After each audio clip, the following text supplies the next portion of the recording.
balitang showbiz, naku naman, Vilma Santos nakadawat og Best Actress sa PNPC Star Awards. Atong sayron mga tropa, ang kompletong detalye ay kauban na ang ato ang showbiz news correspondent, Inday Erica. Showbiz News! Showbiz Balita!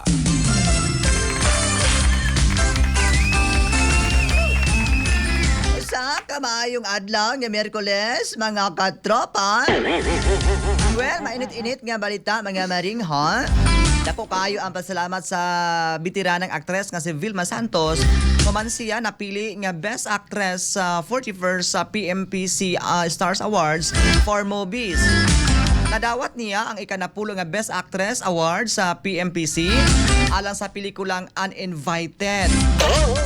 Mato niya nga dako kaayo ang iyang kalipay sa pagdawat sa award og lahi gayud ang pagbati kada makadawat siya og mga pasidungog. Wow! Gipasalamatan usab sa aktres ang iyang mga fans nga walay puas nga suporta sa iyang mga pelikula.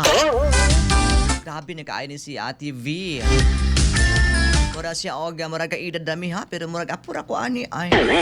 But anyway, dili man ko hamis kaayo, di man ko pares ni Ate Guy. Ate Guy pa na siya pa rin dyan sa may kuha na niya gani. Ate V. Ate V. Si Ate Guy, si Nora Honor to. As in, Nora Honor dito siya.